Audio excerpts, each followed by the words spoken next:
Hello, Cassie here. This is my unit plan reflection. Just for reference, I have my actual unit plan as well as the questions slash topics from that planning portfolio assignment that was uploaded in ELC up on my computer. So if you notice me glancing back and forth, I'm referencing my unit plan as well as all of these fruitful things that are to be included in this reflection. So yeah, I guess I'll just get started. So for my unit plan, I'm in first grade at Fowler Drive, and specifically I did a social studies lesson plan on historical figures in America. So this was specifically standard SS1 CG1, and it says to describe how historical figures, so Thomas Jefferson, Ruby Bridges, and Lewis and Clark and Sacagawea. So we had to describe how these historical figures display positive character traits, respect for the environment, courage, equality, tolerance, perseverance, and commitment, as well as the general contributions that these people made to our country. So Sarah Cook and I collaborated on this, so parts of our lesson are very similar. So when Sarah and I went to our mentor teachers, because we're both in first grade on the same team at the same school. So anyway, when we went to our mentor teacher, we were like, this is when we have to do this unit plan. Where does it look like on the curriculum portal that you guys are going to be by the time we approach this week in October? So this is where we landed. At my school, they alternate science and social studies by unit, so it just happened to fall into social studies unit for us. So yeah, as far as planning, our teachers didn't really do much planning with us. They gave us access to the curriculum portal and the curriculum guide and all of those nice things. But we really didn't reference them as far as, we got our essential questions and things from there. But as far as our actual lessons and activities, we, collaborated on those. So if you notice any common things, that's why we collaborated. So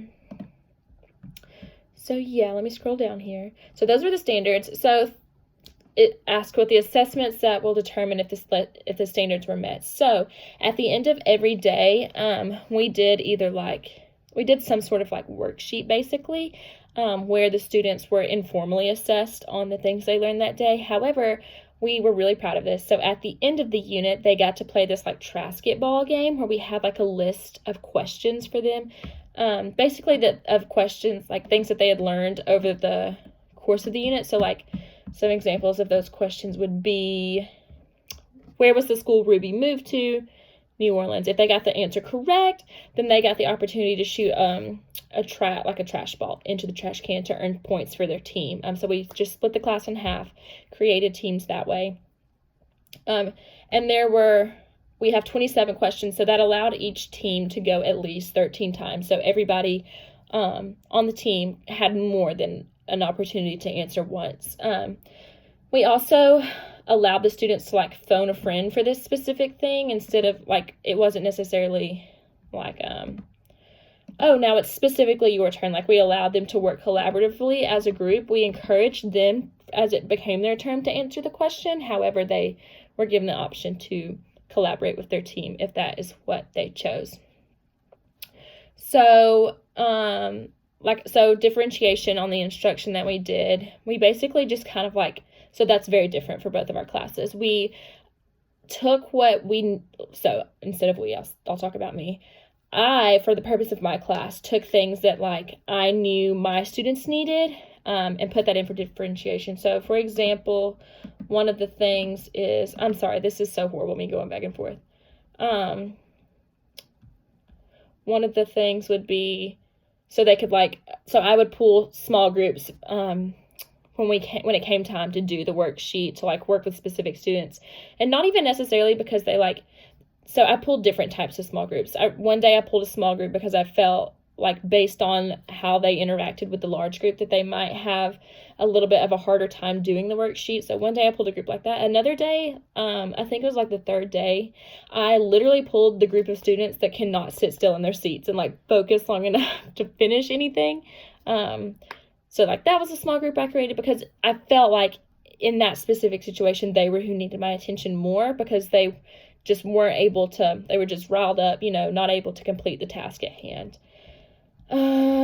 We also provided extensions. So, like, for example, on the Lewis and Clark Day, they had to cut and paste a paper of, like, things that were from the past. Well, this was like a branch off of Lewis and Clark.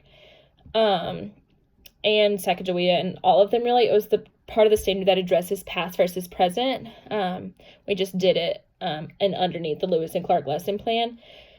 So basically, like, an extension example would be that we gave them the opportunity to draw a picture of what Lewis and Clark might look like exploring today's world. So, like, how would that be different than how they explored it when they, like, actually explored it? So just, like, using that knowledge they had learned or grew on of how things are now versus how things were then. So, yeah. So, what did I struggle with the most? For me, so social studies and science are not prioritized subjects at my school. So it was so hard for me to want to do everything that I wanted to do because there wasn't enough time. So basically, I kind of just had to create these lessons that would just, like, fit in this time crunch. And I honestly feel like it really sucked. Like, my lesson was not, like, very culturally responsive. It wasn't very creative. Like, I don't know. And I feel like that wasn't necessarily a test to the things that I can do, but necessarily a test to, like, what I had to work with. So there was truly no need for me to make this big, long, elaborate plan when my mentor teacher wasn't going to give me the time I needed to complete this big, long, elaborate plan. So yeah, that kind of, like, it just stinks that social studies and science are not prioritized in my school, which, I mean, I get it, but also it's just kind of aggravating. So, what surprised you? My students did very well with this, and I did not expect them to, because this whole concept of, like, an important person and, like, past but present, but, like, past in a way that we've never experienced past, and, like, these people that we've never even heard of, and these big words like the Declaration of Independence. Like, I was teaching first graders, so I just truly did not expect them to, like, pick up the things like they did. I think it's also important to note that I'm in the gifted class for first grade, so perhaps that, like, played a role in it. But yeah, I was very shocked by that. I was very surprised. One of the questions on here is, how will you change what you do as a teacher based on what you learned through doing this project? And I just want to revisit what was my struggle. I want social studies and science to be a priority in my classroom. When I was in elementary school, that was always my favorite part of the day, aside from reading. I loved reading. But I always looked forward to social studies and science. I can remember in, like, the 3rd grade, I wanted to be a scientist because I thought it was just so much fun. And I feel like the kids that I'm with right now they just don't get to engage with it at all. And there are just so many enriching but also fun things that you can do with science and social studies that, like, they can still learn, but it also not be as intense as math or whatever, or reading or writing, So that is definitely something that I want to change because I think it is important. So what goals do you have when you plan any lesson? I always want to make my lessons something that the kids are going to enjoy doing, because I can look back on certain grade levels, and just, not that my teacher was a poor teacher, she just wasn't an engaging teacher. She literally, like, did the bare minimum, and that is something that I think about always when I create my lesson plans. I do not want to be that teacher. I want to be the teacher that the kids in years to come will look back and remember me as a teacher who, like, made learning fun and enriching and engaging, and it wasn't just a PowerPoint slide. We took notes, we took tests, like, so I really put a lot of thought into that, which is also why I was kind of bummed and, like, discouraged when I was given this 30-minute time crunch every single day of the week to do these lessons, when really, like, I needed, like, an hour, like what they get for math or reading or writing. So yeah, that is one of my goals. Let's see. Oh, so planning what is your perspective on what is required to be an effective member of a planning team? So Sarah and I worked on this very collaboratively, and I feel like that is so important to be an effective team member when it comes to planning. There was not any parts where I did more than she did or she did more than I did. We intentionally sat down together, pulled the standards, the essential questions, and we're like, okay, what is the very best thing that we can provide for our students as a first grade group, but also what can I do for my students and what could she do for her students? So I feel like that is so critical when it comes to being an effective team player. I would also like to point out that Fowler Drive, my placement, does not have a curriculum guide. Well, they have the Clark County curriculum guide, but there's no formal curriculum, I guess. There's no Lucy Calkins or Eureka Math, but for social studies and science. And I would assume that probably goes back to the same thing, that science and social studies are just not prioritized in my school. They have some science tools. So last week they were doing magnets, and my teacher had I think 10 big magnets, so she was able to put them in groups, and she had just little materials in the classroom, paper clips and crumbled up paper, nickels, pennies, that they could test if it was magnetic or not. For weather, the first grade team also had to share the weather tools that they were teaching them about. So the wind vanes, the thing that you put out to measure the amount of water when it rains. So yeah, there's just not very much material, and there is no curriculum for my school when it comes to social studies or science. So yeah, which also kind of stinks. It goes back to this idea that we're not prioritizing science and social studies, and it just makes me really sad. And once again, it's something that I for sure want to do in my classroom. Sorry, I'm just making sure that I feel like I've touched all the important things. Oh, love this.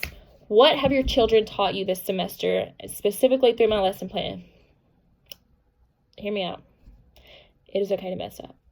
There were, at least every day, I made a mistake in something, and my students were just so forgiving. They just, and it I think we as adults build this stigma around, well, I'm the teacher, I'm supposed to know everything, blah blah blah, and that is so false that it's not even funny. And there were days that my students would ask me questions. I'd be like, you know what, Miss Gary doesn't know. I'm going to need to research that and get back to you tomorrow. And they were just totally fine with that, excited for me to learn something too. So that is, that was a very big lesson that I learned, that it truly is okay to not be perfect, and it truly is to not know every single thing about what we're teaching. There's no way we can anticipate all the questions that our students are gonna ask us. So, just that, yeah, that's okay. So, as far as my lesson goes, I feel like it was a great overall experience. The week in the field, I loved it. It was my favorite part of this whole semester. And then I also love just truly getting to teach this week-long lesson plan that I created, and Sarah and I, that we created. I really love that because I get to teach writing and reading, but it's not mine. It's the curriculum guide, Lucy Calkins, where my teacher has created the lesson plans for reading. So it was really awesome to get to build these things and implement it on my own. So yeah, it just made me look forward to next semester even more, but also having my own classroom even more, in a sense where I can prioritize things like social studies or science, because I feel like these are important things to prioritize in a classroom, because this may be where our students' strengths lie and not necessarily in math. So it is important to offer the students opportunities to highlight themselves in those areas. So yeah, I feel like it went great, and I cannot wait for next semester. So yeah, this is my reflection.